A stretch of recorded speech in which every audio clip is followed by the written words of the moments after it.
Kowe muncul Dewa Gajah aku Pangeran Pati kowe menungso biasa. Kowe kawula cilik menang karo Pangeran Pati. Giri lusi jalmotan kena kira pecah jajamu. Wah! Modar. Hop! As. Hop! Wah! Ya jiger katut mumbul aku. Asem tenan. Ya.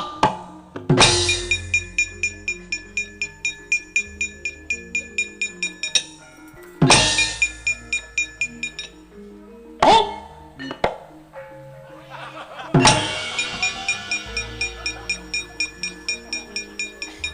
Oi! Wah. Dialonke.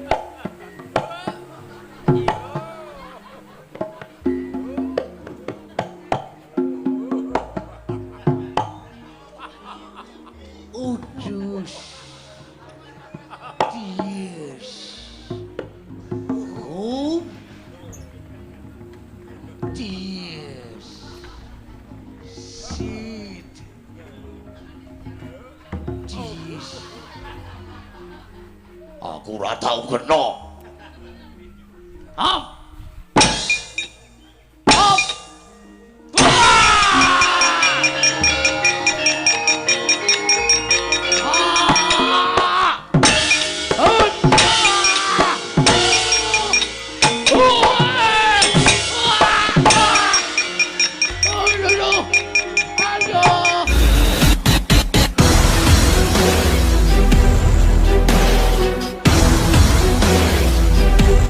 Sritenon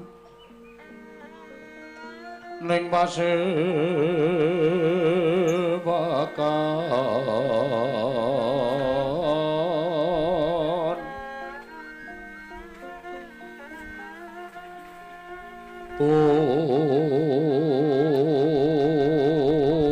busana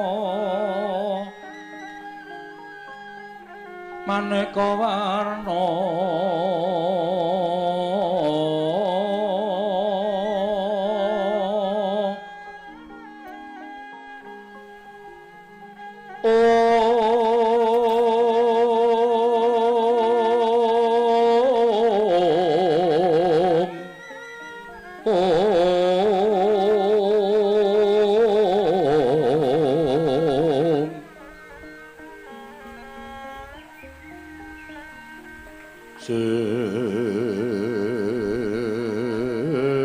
sepak puspiteng udana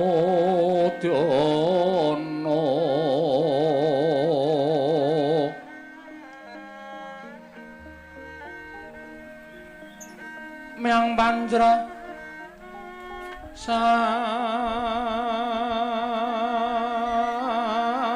rukma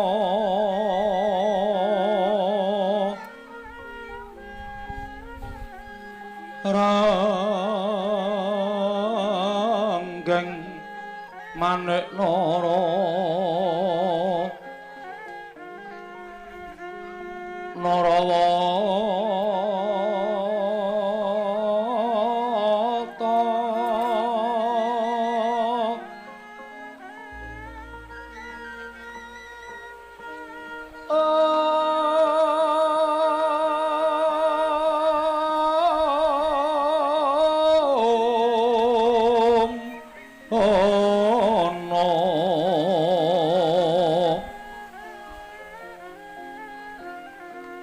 Obrokrabanyo kang sumerat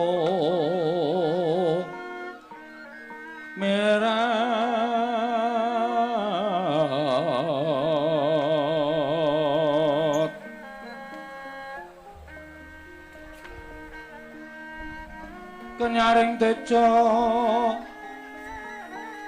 laliwaran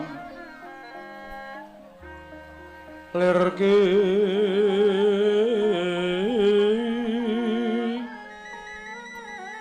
lajisiring tak pati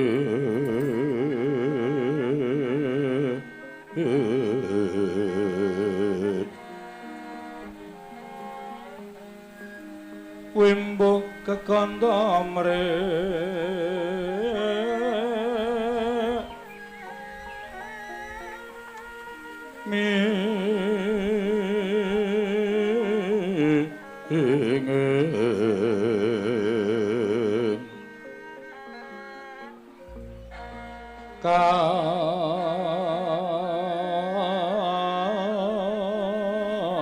tiuping maruta maruta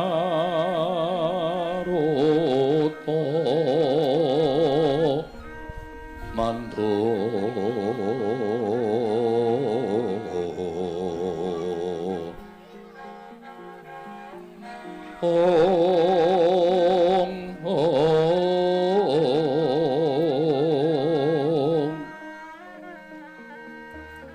saparan mangambar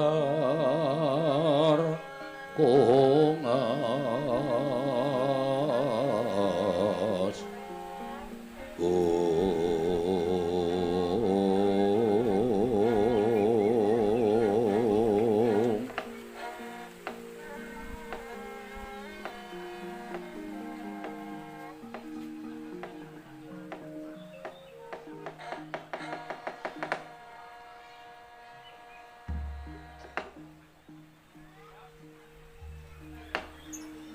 ya jagat Dewa Bathara ya jagat Pangestunggara Patih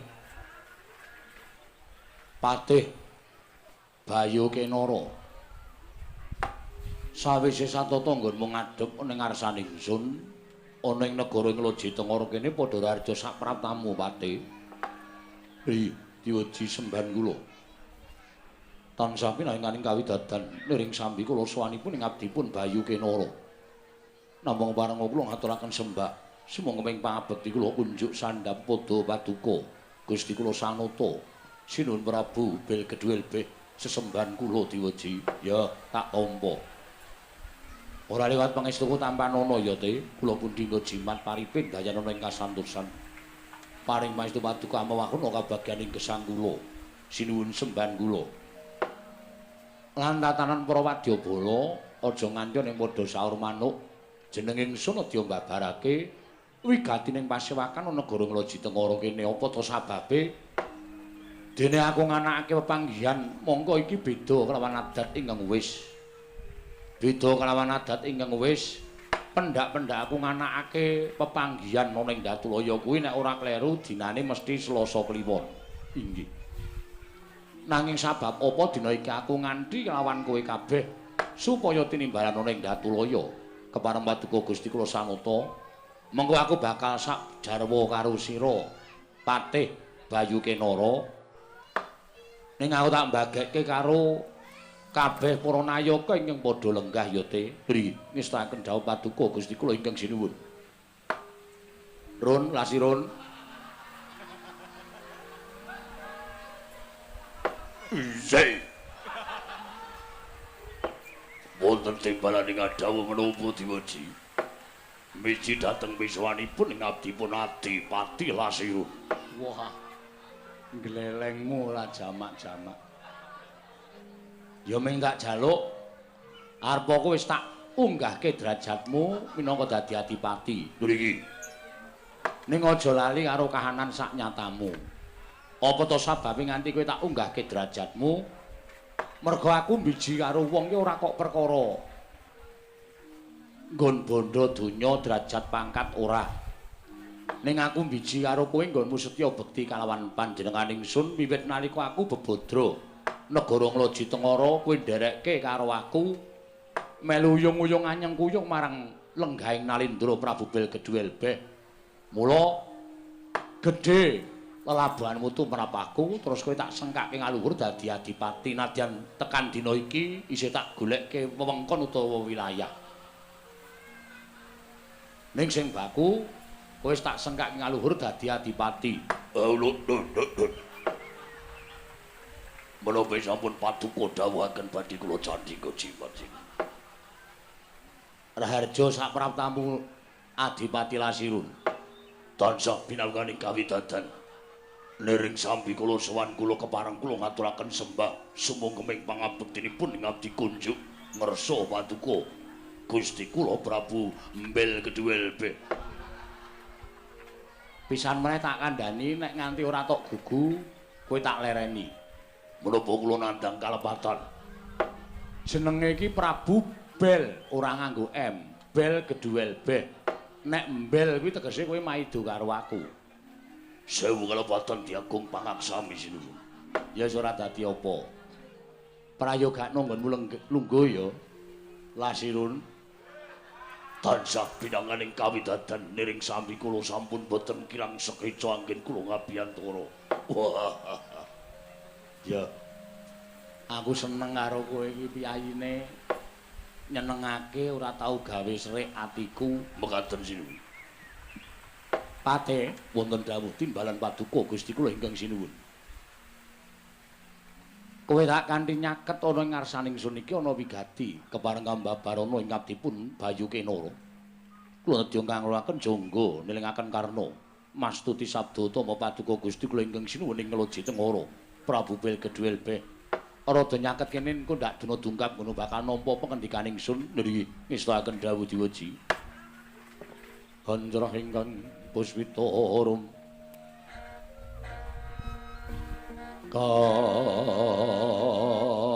kasilring samirana mre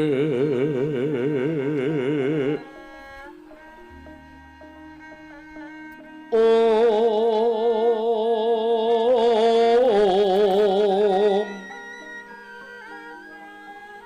Sekar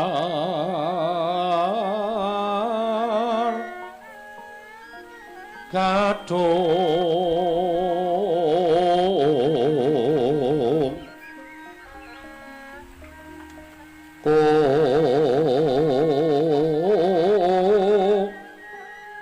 Ngas Kandanyo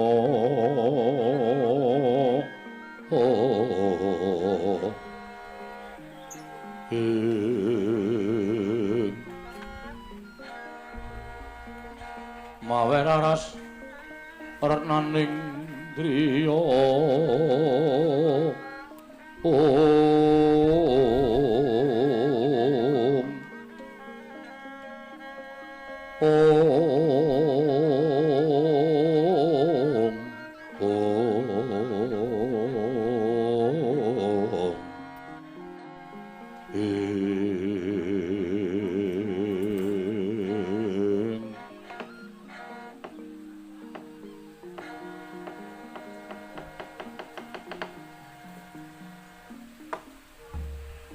janjane aku ora rembug perkara pribadining Prabu Bel Keduel Beh babar pisan ora.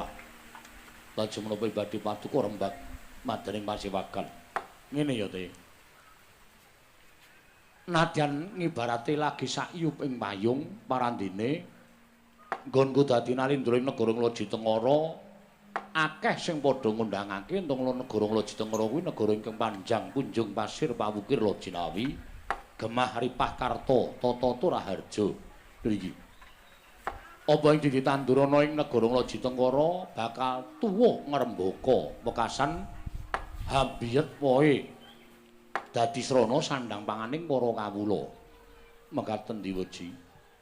Ya pancen kaya ngene iki negara sing tak karepake. Apa to sababe negaraku iki dadi negara sugih nadyan negara iki negara cilik.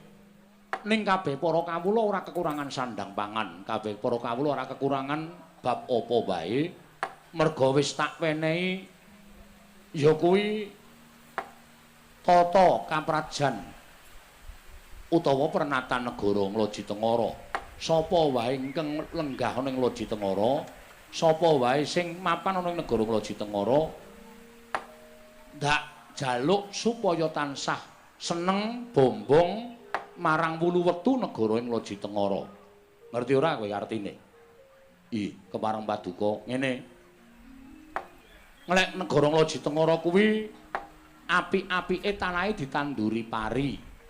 Utawa ngloji tengara kuwi apik-apike tak lemahe ditanduri bangsa tetanduran kaya ta tela lan sak piturute. Mula kawula sak negara ngloji tengara kene iki aja nganti nyirik marang dedaharan utawa panganan sing metu saka wulu-wulutuna ngloji tengara. Inggih, mekaten. Merga nek nganti para kawula iki padha ora seneng karo wulutu sing metu ana ing tanah ngloji tengara, terus mangane wae dadak tuku saka kono-kono, tegese dhuwit mau ora kok bali marang negara ngloji tengara. Ning dhuwite kawula mau metu saka laladan negara ngloji tengara, tegese nyugihke wong jaban rangkah, nyenengke wong jaban rangkah. Mula gandeng kabeh padha manut marang pernataning praja, negaraku dadi sugih. Ning ora kok aku diwenehi dhuwit saka negara manca ora. Ya merga saka para kawula nggone tansah manut bangun miturut kelawan pernatan negara ngloji tengara. Inggih sinuwun. Yen kawula ngloji tengara kene iki isane gawe tiwul, ya tiwul kuwi wajib dibanggake utawa gawe bombong atine. Dadi dedaharaning para kawula saben dina. Ngono. Yen kene iki wulu-wetune isa entuk pari, ya pari kuwi sing dadi daharaning para kawula. Tegese upama tuku pari, upama tuku tiwul, dhuwite ora tekan jaban rangkah ning bali marang negara ngloji tengara. Baline dhuwiting para kawula kuwi dienggo mbangun wewangunan sing dibutuhke dening para kawula. Papan-papan kanggo ngolah raga supaya kabeh padha bisa nandhang kesarasan. Papan-papan kanggo sak pejagong nggone padha ngrembug swijining bab. Papan-papan panembah, papan-papan pasinaon kabeh mau saka dhuwiting para kawula sing ora metu saka jabaning rangkah negara ngloji tengara. Inggih. Mekaten sinuwun. Ha iya. Kawula ngloji tengara kene iki tak keparengake nganggo ageman sing pancen metu saka negara ngloji tengara. Tegese digawe saka negara ngloji tengara supaya diagem dening para kawula sak negara ngloji tengara. Aja bombong, aja bungah, aja seneng yen kowe nganggo sandangan saka jaban rangkah. Selagine sandangan saka ngloji tengara wae ora kalah karo sing saka jaban rangkah. Inggih. Menapa ing sampun paduka dawuhaken menika saestu sedaya dipun tindakaken dening para kawula. Lah, kanthi cara mengkono negarane bakale apik. Negarane bakale sugih. Negarane bakale tentrem. Merga padha ngrumangsani minangka jejer putra bumi, minangka jejer wong sing dilairake ana ing negara ngloji tengara. Kene iki bumi wutah getihe para kawula sak negara ngloji tengara. Mula kudu bombong, kudu marem. Minangka dadi piyayi ngloji tengara, kudu seneng lan kudu bombong dahar sarta ngagem busana sing wulu-wetu saka negara ngloji tengara. Inggih. Diuji menapa ing sampun paduka dawuhaken badhe kula candhi nggo jimat. Lasirun wonten dawuh. Mendonong mripatmu iki dong ora? Pangestunipun boten. Apa sing tak andhake karo patih mau ora mung kewajibaning patih. Ning kowe ya kudu duwe kewajiban menehi ngerti marang para kawula sing durung ngerti marang pernataning ngloji tengara. Kabeh entuk padha papan ning ngloji tengara. Aku ora mbatesi. Aku ora menehi pranatan sapa wae sing mapan ning ngloji tengara sing kepengin mapan ning kene kudu kapercayane iki, bahasane kudu iki ora. Ning kene iki tak wenehi kamardikan sapa wae sing kapercayane nadyan beda karo panjenengan ingsun. Nadyan kapercayane beda karo kabeh kawula sak ngloji tengara, tak keparangke mapan ana ing papan kene. Merga negaraku iki kapercayan sing di wengku dening hukum kuwi ana 5. Dadi aja tok bedak-bedake. Nek ana wong sing arep mlebu negara ngloji tengara, rasa dadak tok takon iki kepercayaane apa. Ngono nek ora padha karo kowe tok kon lunga. Kuwi jenenge kowe ora apik, kowe ora becik. Engko ndak tak copot kelungguhmu dadi bupati. Oh iki wis tak kedhawuh. Mula kang sangka kuwi dina iki aku mung kepengin banget ora duwe niat apa-apa. Aku dadi ratu ki sirku mung kepengin mulyake para kawula, nentremke para kawula, gawe seneng para kawula, gawe mareming para kawula. Lho iki, lajeng kepareng paduka tak jaluk kawulaku tetep tentrem ya, Te. Kawulaku tetep rukun. tunggal cipta rasa karsa lan karyane manunggal tetunggalan nyawiji padha nyengkuyung adeking Prabu Belgedwel Beh. Nek aku ana klerune, aku ana menggoke dalan, kawula tak keparengake ngelikke karo aku. Inggih. Mekaten Diwaji. Mula Kang sangka kuwi dina samengko janjane aku nglumpukke kowe karo Adipati Lasirun ki jane mung arep tak kandhani perkara iki. Ben kowe ngerti, ben kowe iso nglakokke peperintahan minangka dadi tangan kiwa tengening Nalindra Prabu Belgedwel Beh. Aku percaya nadyan aku kuwi dadi ratu ning aku ora iso mlaku dhewe. Kudu ana piyai-piyai sing mapan ana ing kiwa tengenku ting tansah bantu karo aku supaya iso mujudake negara ingkang adil makmur warata tias bagya mulya. Monggo tak tonton kowe kuwi pantes minangka dadi bebauning Prabu Belgedwel Beh kiwa tengenku. Merga kowe iki wong jujur. Kowe wong sregep, kowe wong petrel. Sinuwun.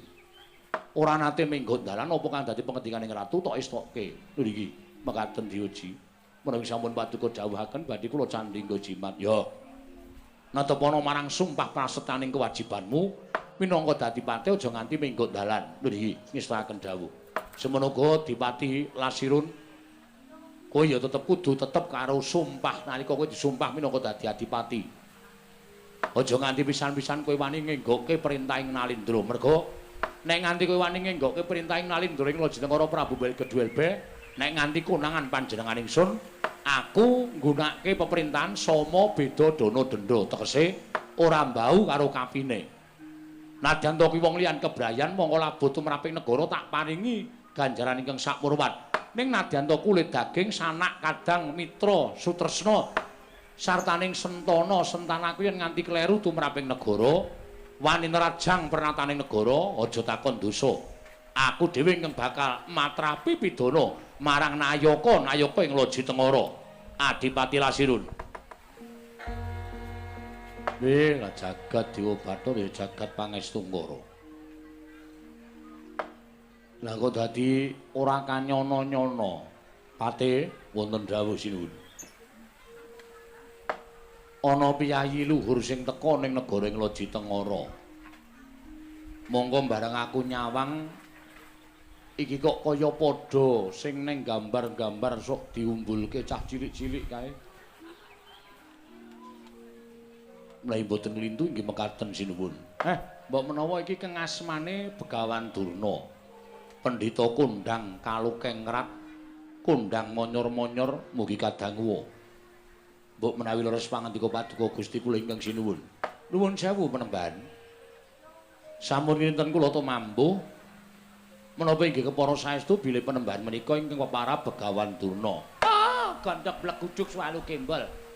Sumarante, hawela. Apa sing mbok ngendikake pancen bener sinuwun? Aku Pendhita Sokalima, Begawan Durna, ya Kumbayana. Pendhita ingkang kondang kalukengrat. Jagat iki persaset kebrebeken marang ngumandangi asmaning Begawan Durna. Pendhita ingkang kondang monyor-monyor ki ya aku. Oh, bener kok. Bekti kula kunjuk Panembahan. Oh iya katampa. Pangestuku tampan ana ya sinuwun. Apa kepara nyata kowe ingkang asma utawa jejuluk Sanata Prabu sinten Dewate? Belgedwel. Belgedwel Beh. Ya Prabu Tongtong Sot. Nyuwun pangapunten leres. Kula namung Nalindra alit, negari kula namung sak yuping payung kok Panembahan. Oh, ning ora apa-apa, gandeng wis dadi ratu ya wis wajib disebut Sinuwun Prabu Belgedwel Beh. Ngono ta kuwi? Inggih, kasinggihan mekaten.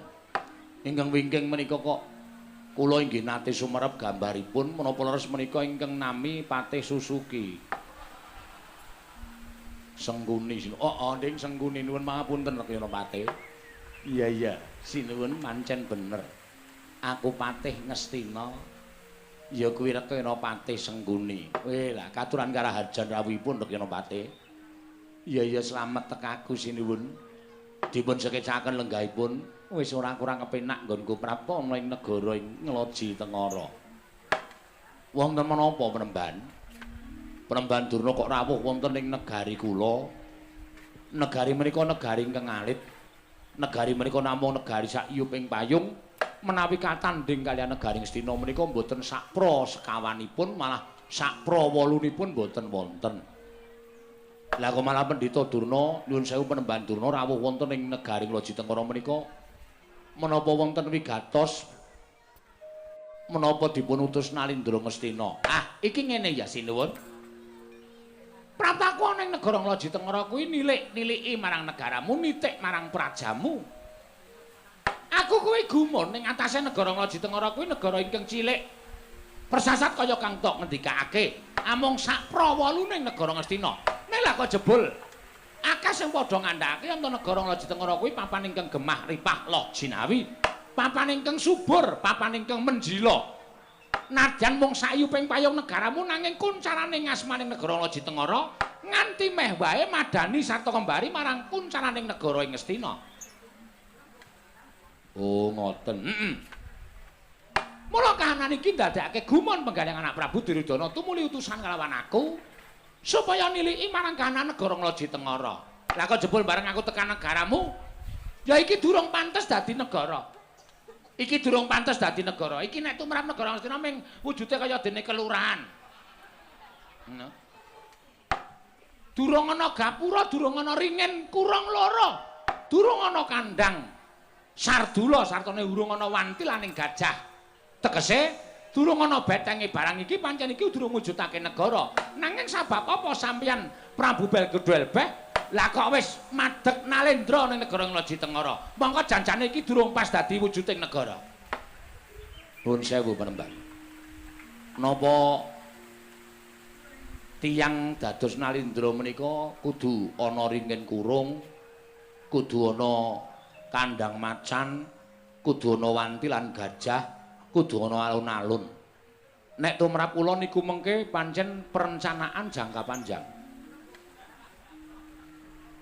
Sesuk pancen kula niat bakal nandur lingin kulung.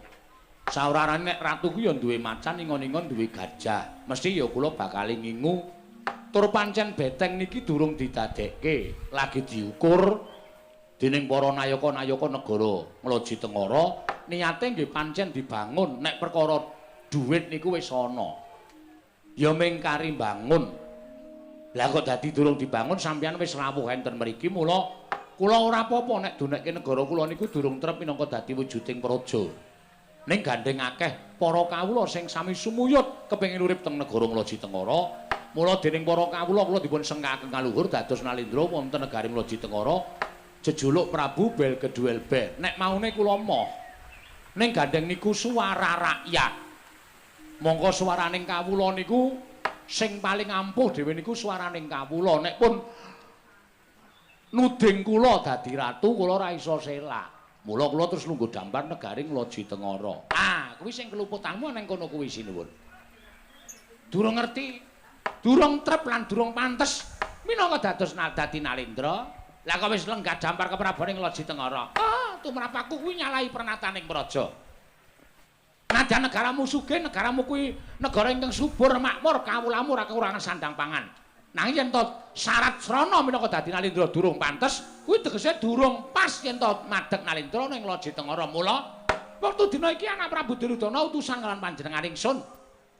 Anak Prabu Duryudana utusan kelawan panjenengan Begawan Durna supaya sowan ning negara Lojitengara ingkang wigati supaya dawuh kelawan kowe lengser keprabaning Lojitengara.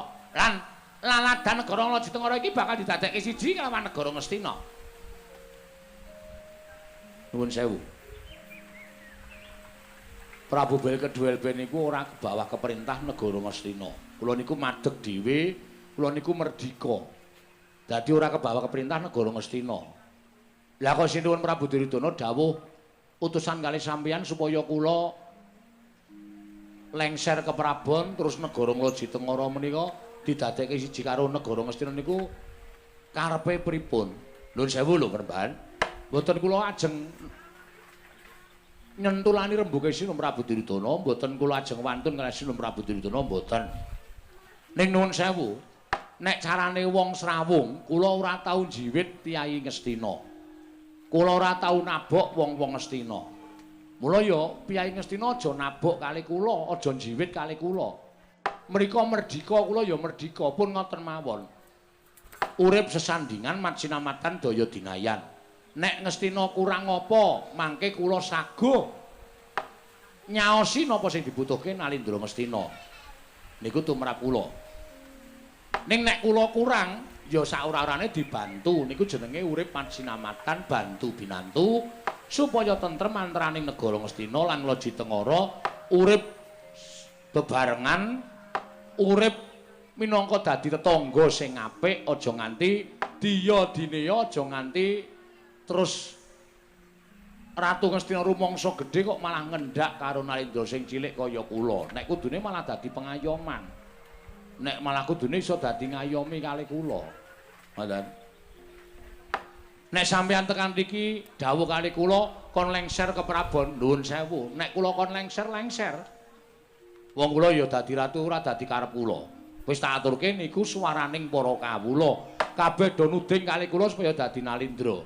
Upama kula mang dawuhi bel kedhuel beh, kowe mudhuna dampar. Kula mudhun yakin sumpah. Wong dadi ratu niku ora gampang. Kula kudu ngayomi wong sak kawula sak Loji Tengara, nuruti karepe wong sak Loji Tengara. Ngoten. Ning nuwun sewu, nek kula mudhun apa kira-kira patih kula, adipati kula, rakyat kula do trima. Tantrimane kawula kula nek nganti sampeyan mengke kawula kula ora trima karo sampeyan pripun? Niki dadi masalah lho niki. Ora mung digawe kepenak. Nek perkara kula mudhun tak mudhun ora apa-apa. Ning kira-kira patih sak pengandhap kula nganti tekan masyarakat kula trima ora nek Prabu bel gedhuel beh mudhun saka dampar Loji Tengara. Nek ora trima sampeyan kudu tanggung perkarane, kudu tanggung jawab perkara iki. Ning nek trima mboten napa-napa, kula dadi kaya wingi, kula dadi wong cilik kaya mbiyen nalika kula ajeng dadi ratu ora masalah. Pripun Dik Patih? Lah niku nggih bener kok. Nek sinuwun Prabu bel kedhuel beh dipun dawuhi lengser ya lengser. Niku wis bener wangsulan wis ora iso diunggahi melih. Ning nek nganti kawulane sing ora trima niki mengke kriwikan dadi grojogan geguyon dadi tangisan. Nuwun sewu, Dik Patih, pripun? Nek kula etung-etung perkara tantrimaning kawula sak negara ing Loji Tengara niku mboten dados sabab. Lho kok mboten dados sabab? Akeh kawula sak negara Loji Tengara menika ora sak pro 16 akeh kawula sak negara Ngastina. Mula nek kawula sak Loji Tengara niku mengke padha nesu, prajurite padha ora trima, ditataki. Aja di ungalke gigiring para Sata Kurawa, ning diungalke dadaning para prajurit negara Ngastina. Lho nek cara kula ngoten, niku mangke malah kriwikan dadi grojogan, geguyon dadi tangisan. Sing maune rembug apik-apik malah dadi bentak sirah sing ora karu-karuan. Malah ngrekoso lho kula karo sampeyan. Ponto, sampeyan manut kalih kula. Butuhe kula kalih sampeyan kudu ngestokke daya anak Prabu Tirtana, Prabu bel gedhuel beh kudu mudhun saka dampar. Perkara sapa sing boten trima? Oh, diajangi jembar. Diajangi jembar Dik Patih. Rupak wani, jembar wani, padhangane wani, wetengane apa meneh?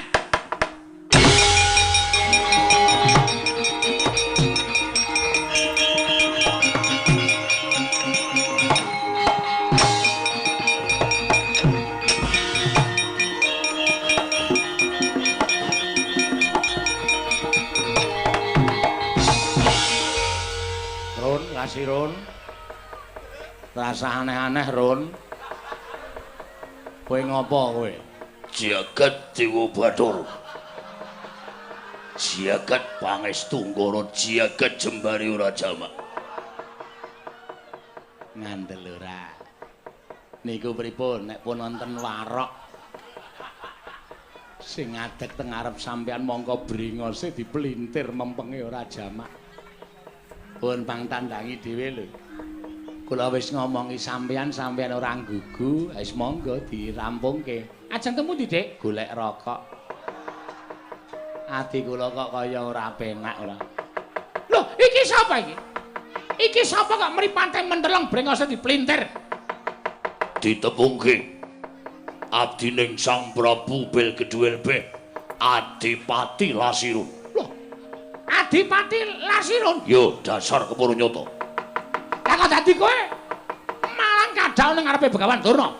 Kowe ora ngerti tata krama, ora ngerti ento Begawan Durna kuwi pendhitaning Narendra Kondang Binathara. Pendhitaning Sang Prabu Duryudana pujangganing negara Ngastina. Sapa-sapa padha nyembah karo aku, sapa-sapa padha ngaosi pepadaning Begawan Durna. Lah kok dadi kowe malang kadhaon ning ngareping Begawan Durna? Kowe ora ngormati karo Begawan Durna, kowe ora ngajeni karo Begawan Durna. Ora sute aku ngajeni karo. Ning negara Ngloji Tengara kuwi wong sing kepengin diajeni ana tetembungan. Nek kepengin diajeni ngajenono. Nek kepengin diajeni ngajenono, nek kepengin dibasani basanono. Ning kowe jebul pendhitaning ratu gedhe ning ora duwe tata krama, ora duwe unggah-ungguh. Bangsat. Ron, sekono to nilai diesel wae kono malah. Kok malah malang kadang. Karepmu piye? Kajengipun sinuwun, boten kiat ngampah mubal babaling kanepsun.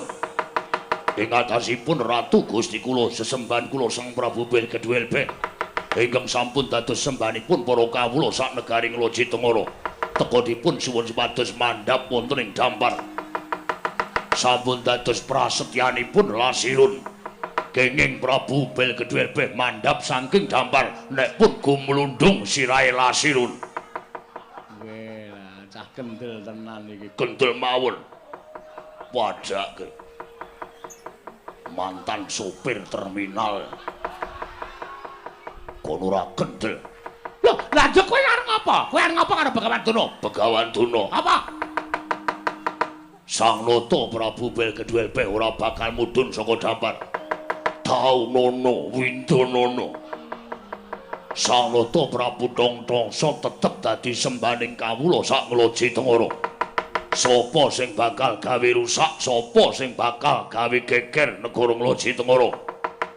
Dudu sapa-sapa sing bakal ngajangi jembar kejaba mung Adipati Lasirun. Loh, nek ngono kowe wani karo Begawan Durna? Apamu sing tak wedeni? Apa dikira aku ora ngerti karo kowe? Kowe pendhita kondang monyor-monyor mung kondange tok ning nyatane ora ana. Pendhita genthong umos, pendhita merak kecancang. Kowe tekan kene diutus Prabu Duryudana supaya nglengserake Prabu Bilkedwelbe. Delangap-delangap ucapmu ora duwe tata krama. Apa kaya ngono kuwi pendhitaning ratu? Apa kaya ngono kuwi pantes diajeni? Cetha, saiki nyata kondang jagat wis padha nekseni. Yen ngestina kowe punjer-punjere wong elek, punjer-punjere wong durhaka, punjer-punjere wong jahat. Ngendi-endi yen klebon wong Astina sing maune tentrem dadi kisruh, sing maune rukun dadi padha bentak sirah. Merga saka lambene wong Astina. Hus! Lasirun. Bela keparat bocah iki. Lah kok dadi kowe wani ngono-ngono karo aku. Wah, gugu karepe dhewe. Kowe iki mung adipati saka negara cilik. Kekuatanmu sepira? Aku nggawa Kurawa segelas papan. Yen kepengin ngranjap matimu bakal kelakon. Aku ora wedi tekaning pati. Aku ora wedi mati. Ora sandadak kowe perintah Kurawa. Aku nek wis entek batrene mati dhewe. Dadi perkara mati ora ana ing tanganing Kurawa, ning tangane sing gawe jagat. Mati uripe Lasirun ora perkara Sata Kurawa, malah saiki dadi jalaran. Nggonku njajal para Sata Kurawa. Sing jarene Kadang Nata kaya ngapa tanan. Ora metu njaba, gelandang cundemale. Ora metu njaba dugangi raimu. Ora ta. Aku wis gedhek kok. Nek ana sing ngrasani karo Prabu Bilkedwelbe, merga kawulaku do tresna karo aku. Ngerti ana regudug. Nayaka-nayaka sing maune sowane adoh terus do nyedak ming mesti kepengin ana lelakon apa lan ana bab sing kepiye. Wonten dawuh. Ki lho, andamu do sowan kabeh. Mesti kemawon sampun sami mboten negakaken menawi wonten ing tiyang kang badhe anyamah dhateng paduka Gusti kula ingkang sinuwun. Ha iya. Adipati Blendis kula wonten dawuh sinuwun wonten menapa? Lah kok dados regejegan wonten ing madyaning pasewakan. Paida wonten dawuh sinuwun. Solikin Kula wonten dawuh sinuwun. Wonten menapa sinuwun kok dados pasewakan geger mboten kanten-kantenan. Ora ana apa-apa wis ora sado geger. Wis. Iki ora ana apa-apa iso tak rampungke dhewe. Raos sing manah kula mboten mentala. Menawi wonten tiyang kang badhe nyamah dhateng asma Paduka. Inggih Dewaji. Raos sing manah kula mboten mentala menawi wonten tiyang kang badhe nyamah dhateng Paduka. Sinten tiyangipun sinuwun? Kula ingkang badhe nataki dhateng tiyang menika. Ya, aku ngerti. Kuwi rasa tresnamu karo aku. Matur nuwun, matur nuwun. Ning tak jaluk netepana kewajibanmu dhewe-dhewe. Rasa melu-melu iki tak rampungke dhewe merga arepa malang-malanga kaya ndo mentang-mentang kaya gendhewa, kowe ora bakal kuat nandingi wong-wong Astina.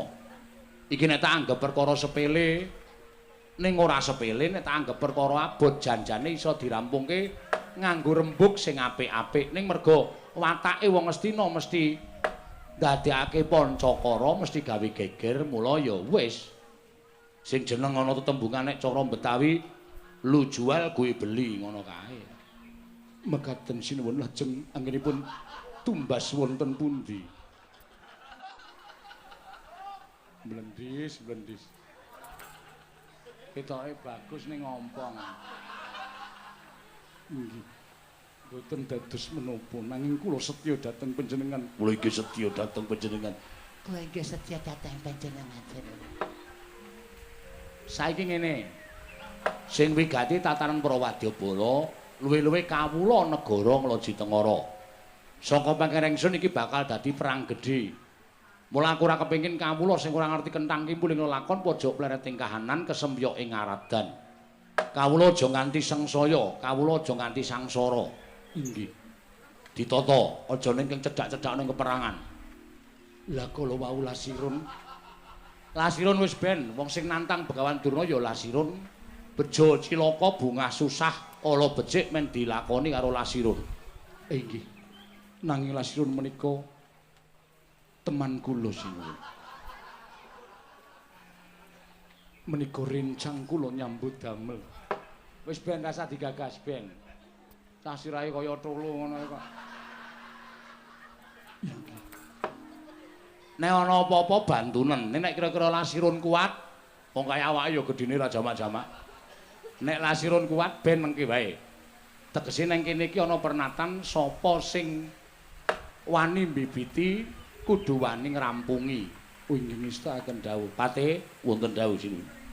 Budal kang padha seba ingsun kundur kedaton tatanan para wadyabala awat-awat ana Lasirun ya te nggih ngestakaken dawuh. Aja nganti aku ora kepengin dheweke dadi korban. Lho nggih. Nek kira-kira ketemper yudane belanana. Nggih ngestakaken dawuh. Nek liyane aku ora percaya ning nek nganti kowe kalah karo Kurawa, alah dene dadi pati Prabu Bel Kedhuwerbe. Lho nggih. Sampun ngantos kawon. Upami kula kawon kedah sampun boten saged glawat tegesipun kawon kula kaliyan Palsata Kurawa menawi kula sampun ngatang-atang dados bathang sinuwun bagus ngono kuwi sing tak karepake tegese setya bekti karo aku aja pati-pati kalah ngaku kalah nek wis kowe tekaning pati kuwi jenenge watake satriya nggih mbela nusa bangsa mbela negara mbela marang panjenengan ingsun nek perlu ditatahi nyawa nggih badhe kula istakaken Dewaji bagus wis budhana kampandha seba aku tak kondur ngedaton nggih ngestakaken dawuh mlendhis paida solikin metu njaba ora sada ting pententeng ya inggih ngestakaken nggih ngestakaken inggih ngestakaken dawuh sira ora kuwi suaramu ki mbok tok dandani to Kin swara kok ming rebel tok ora ana base babar blas rada tembel-tembel Sampun dados ciriwan. Sampun dados lagehan kula sinuwun. ya ngono jenenge swara serak-serak basah Iya. Iya sinuwun. ya syukur wis kono budal kang padha seba jeneng ingsun kundur ngedaton Ron wonten dawuh sinuwun Sona nek ora iso baris ki rasah sok do baris liripun kados pundi Aku pancen dadi ratu ki durung latih do baris berbaris. Ning mbok ya iki iki dienggo. Mungsuhe neng kono kok lemu baris rono iki piye? Rak mlumpuk nang kene kabeh to. Waduh. Paido menika sing dadi pimpinan. Aja ngawur, aku mblendis. Oh, mlendis menika sing dadi pimpinan. Paido ya ngetapi wadyabala kok merono. Lah iki mlumpuk nang pripun niki pripun niki? Pripun? Niki pripun? Baris kok nganti kleru niki pripun? Sesuk neh arep perang ya perang rapopo. Ning rasa dadak nganggo baris. Wong negarane awake dhewe iki rungono nglatih prajurit supaya latihan babakan baris berbaris. Nek mungsuhe nang kono barise rono, ngetapke para wadyabala rono. Kok rene iki piye? Aku ra wis omong, Pak. Ingat. Aku wis omong, merono kok do merono. Ya aku manut. Solike tatheke untune wae. Kono pethuke Kurawa nang kono kok barise rene iki cara ngendi? Wah, Gus prajurit ora do pengalaman. Sendika wis tak kendhal.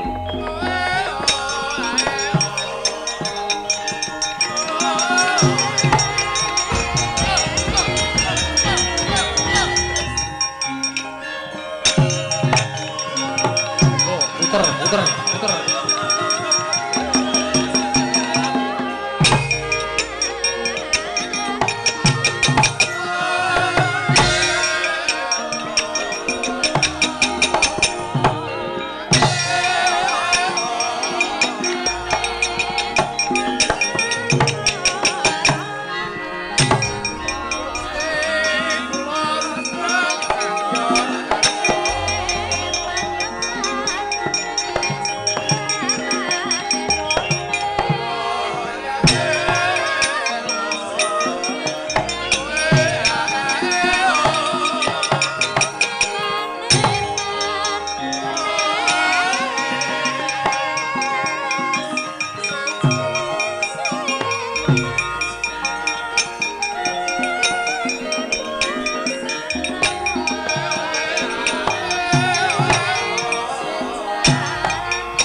Ndranging Prawadyabala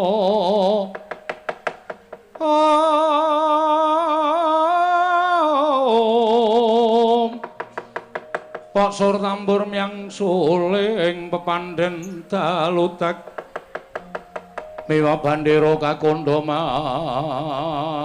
warna-warna Indra Jala Sri Kawuryan Om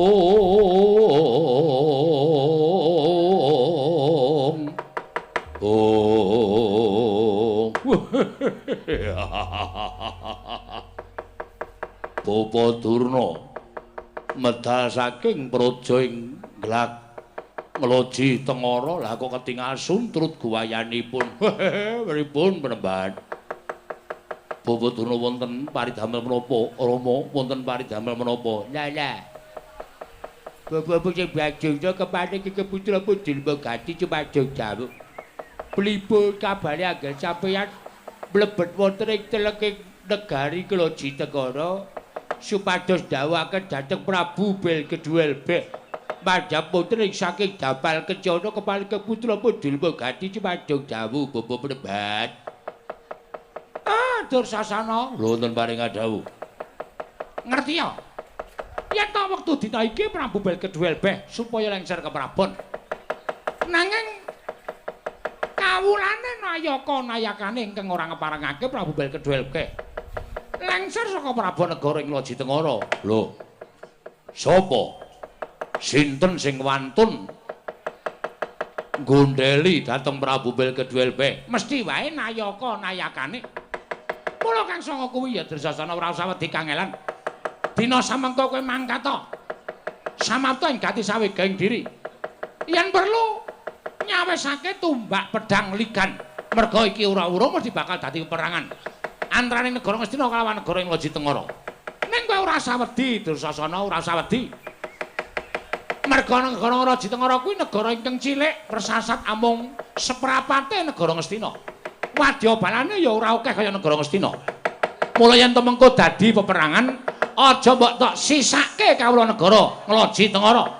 Sing belani marang Prabu Belkedhuelbeh disampurnake sisan. Loji Tengara dadi kukupaning wong-wong Ngastina merga Loji Tengara kuwi kondang negara ingkang subur. Iso nyembah marang kararjaning para kawula sak negara Ngastina. Wah, lha dalage. Nggih mboten langkung istahaken dawuh lajeng pangkatipun para wadyabala benjang menapa. Pangkatipun para wadyabala benjang menapa? Pangkatipun para wadyabala benjang menapa Rama? Pangkatipun para wadyabala benjang menapa? Mergi sakniki Kulawa mboten mungsuh Pandhawa, ning mungsuh kawula Loji Tengara. Niki Kulawa ajeng mucel begini iki. Kulawa ajeng gleleng. Merga Kulawa mesti menang mungsuh wong-wong Loji Tengara sing pancen boten ketok kadigdayane. Mula Kang Sanga ora usah dikangelan Dursasana. Adi-adimu Kurama dikrit lampet brungkat kimpul. Negara Loji Tengara byuhi Batang Sayuta. Nggih, ngestaken dawuh nyuwun pamit sing ati-ati aja kaya bocah cilik Dursasana.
Tinututi lamun katututan lamun masa prawira digdaya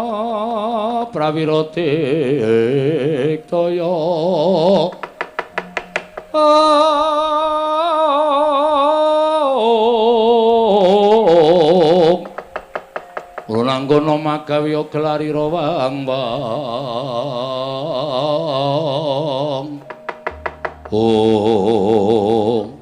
Man, napa niki nayaka Loji Tengara? Nek sak ngertiku aku durung tau ngerti. Ning ketoke le Malang Kadha iki kok sajake nayaka Loji Tengara. Sandanganipun kok benten kalian kula kalian paman. Sajake iki mbiyen tilas pemain ketoprak. Ning gandeng ketoprak wis rada arang-arang. Terus mlebu ning nggon wayang. Takonana sapa? Pangkate apa kok nganggo mekutha kaya ngono piye? Glelenge ora jamak. Sapa? Takon karo aku Nayaka saka ing Loji Tengara. Adipati Blendis Kusuma. Man. Ana apa? Naminipun kok Blendis Kusuma. Wis ta, jenenge sapa-sapa kae anggepen yen to kuwi iki wadyabala Loji Tengara. Ya kuwi sing bakal nggondheli lengsering Prabu Belgeduelbe. Keparat. Kowe sing nggondheli lengsering Prabu Belgeduelbe, dasar kepara nyata. Kowe sapa? Takon karo aku. Nayaka Ngastina kadange sinuwun Prabu Duryudana, aku Kartomarma. Wih ladal. Kartomarma dasar para nyata sing mburi sapa? Pepatih Ngastina le. Ditepungake wae Patih Sengguni karo Kartomarma. Ora gelem bali saka laladan negara Loji Tengara. Aku ing bakal nyampurnake kelawan kowe. Wah, man suarane ngedapi-dapi. Kaya ngregem jimat kaya wani ndilat wesi abang mang semingkir man. Kula ajari, kula sampurnake menungso niki. Ngati-ati lho, ngati-ati. Ketok awake kok ketok le ampuh ki ngati-ati. Nek ora ngati-ati ngrekoso kowe. Iki. Kula terus minggah, Paman. Ora minggat saka arep aku kene marganing patimu panggao tak ayoni. Lena pangendammu kok tak untapke nyawamu. Hi merganing patimu maju Kartomarma.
sapa iki?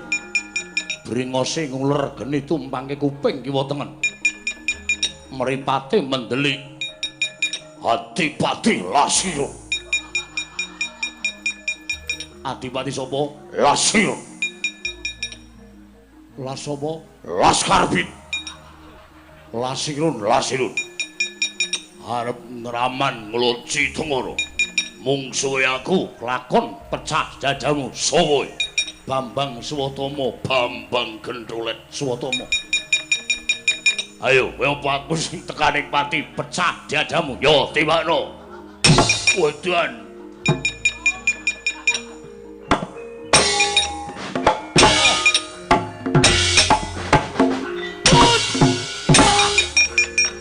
Ayo, ngomong.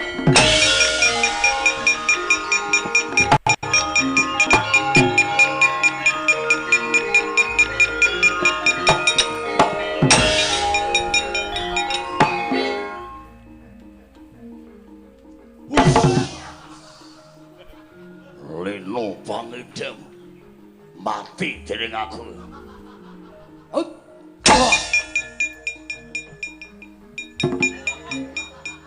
Ayo ngletak yo ngletak.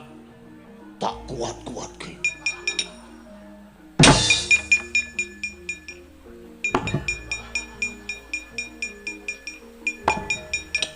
Hop. Waduh.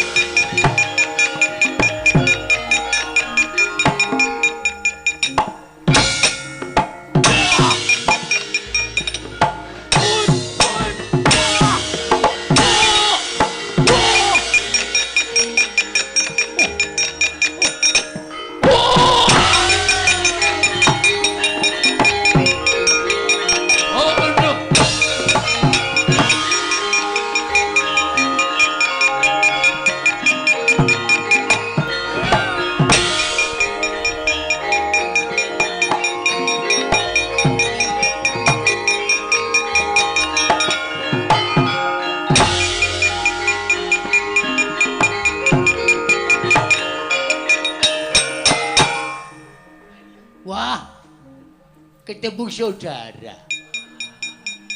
Saudara-saudara dengkulmu jeblok. Siapa ini? Paido. Paido? Yo. Ora cekekesan. Kulawa ora gulung gederane. Bongkoki gamane bungsu Paido. Kelakon tak setrum dasem. Wah, kowe mung jendel wae gajah aku pangeran Pati kowe menungso biasa. Kowe kawula cilik arep menang karo pangeran Pati. Giri lusi jalmotan kena kira Pecah jajamu. Wah! Modal. Hop! As. Hop! Wah! Ya jiger katut mumbul aku. Asem tenan. Ya.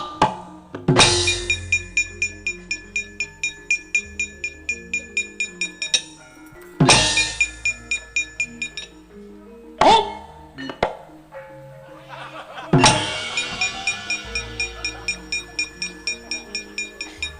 Oi. Wah. Dialonke.